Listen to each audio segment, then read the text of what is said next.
नमस्कार साथियों। अभी पश्चिम बंगाल में कल आपने देखा ईडी सक्रिय हो गई है और उसने उद्योग मंत्री पार्थ सारथी के यहाँ छापामारी की और उनके करीबी अभिनेत्री हैं अर्पिता मुखर्जी, उनके यहाँ भी छापेमारी की और 21 करोड़ का नकदी बरामद हो गई। 21 करोड़ वैसे तो अधिक है, गिनने के लिए उनको एक दो मशीनें मंगानी पड़ी थी, लेकिन यही अगर किसी भाजपा शासित राज्य के किसी मंत्री के यहाँ छापामारी हो जाती तो शायद इससे ज़्यादा बरामदगी होती है। किसी भी साधारण से साधारण मंत्री के यहाँ छापेमारी कर लें, इससे कई गुना ज़्यादा नकदी मिल जाएगी, इससे कई गुना ज़्यादा जेवर मिल जाएगा। क्योंकि भ्रष्टाचार जिस भ्रष्टाचार में इनको पकड़ा है शिक्षा विभाग में, वहाँ तो थोड़ी ही नियुक्तियाँ होनी थी, कुछ सैकड़ा। और अभी यूपी में ही आप देख लीजिए, दरोगा की 10,000 वैकेंसी आई थी और 10,000 भर्ती हुई, 9,000 से ऊपर।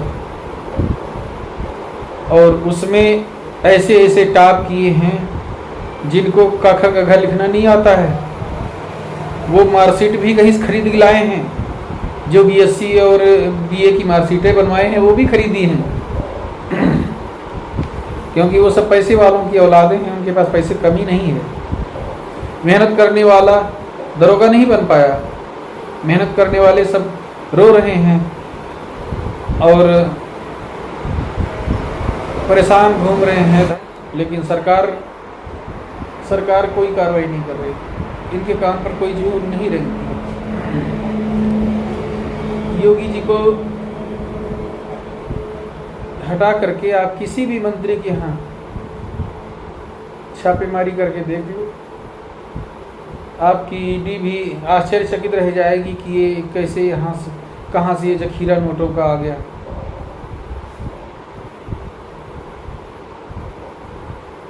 अभी पुलिस का भर्ती बोर्ड यूपी का जो है, थोड़े लड़कों का डीबीपीएसटी के समय पकड़ा और उनसे पूछताछ की तो वो सब उनको जेल भेज दिया। अब जेल भेजने के लिए कहीं से हरी झंडी उसको मिली होगी कि ये लोग तो इनके तो पर निकल आए हैं, देख लो भाई इनका, तो उनको देख लिया। क्योंकि ऐसा नहीं है कि भर्ती बोर्ड अगर चाहता तो ये उसमें सबकी इस तरह से कर सकता था। भाई कोई ज़रूरी है कि जो 10-20 लड़के हैं जो अब इस तरह का भ्रष्टाचार किए हैं, या 100 लड़के हैं जिनको जेल भेजा, वो 6,000 5,000 वो जो अब्सेंट हो गए उनके यहाँ छापेमारी क्यों नहीं की, उनकी तलाशी क्यों नहीं ली, उनसे क्यों नहीं पूछा कि वो कागज लिख लेते हैं कि नहीं लिख लेते हैं। वो भी तो अपराध किए हैं, अगर गायब हो गए हैं तो गायब होने से उनके अपराध खत्म तो नहीं हो जाता है। और कितने लोगों ने सेटिंग की होगी कि 10,000 भर्ती भी हो गए, मेरिट भी इतनी हाई पहुंच गई।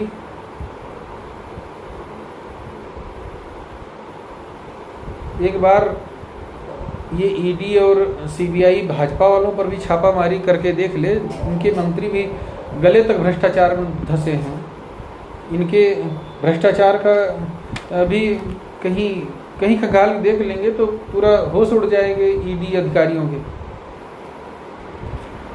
लेकिन वो जब इतना साहस जुटा पाएंगे तभी ये संभव होगा।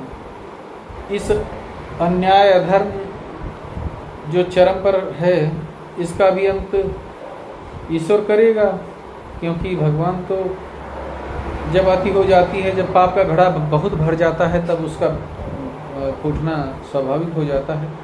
तो इनके पाप का घड़ा तो भरते ही जा रहा है।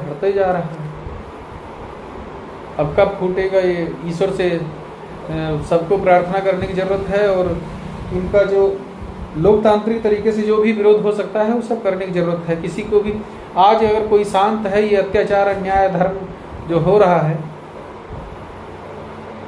तो वो भी अपराधी है। ईडी ने अच्छा काम किया है, छापेमारी की, पकड़ा है लोगों को, लेकिन वो इतना ही पर्याप्त नहीं है। कोई भी राज्य इस समय ऐसा नहीं है। भाजपा शासित राज्यों में तो भ्रष्टाचार चरम पर है, और दूसरे नंबर पे दूसरी पार्टियां हैं जो वहाँ भी है, लेकिन भाजपा शासित राज्यों में कभी ईडी सीबीआई छापेमारी नहीं कर पा रही है। बस इसलिए उनका वो घोटाले बाहर नहीं आ रहे हैं। लेकिन जन जन से पूछो जाओ कि गाँव में, तो वो सबको पता है कि कहाँ कितना किसने टकारा है, कौन सी भर्ती है जो निष्पक्ष हो रही है। और ये दिन रात कहीं न कहीं जुमलेबाजी करते रहते हैं कि हमने ये कर दिया, हमने वो कर दिया, लेकिन वास्तव में जो लूट भ्रष्टाचार इस समय हो रहा है 70 सालों में कभी नहीं हुआ था।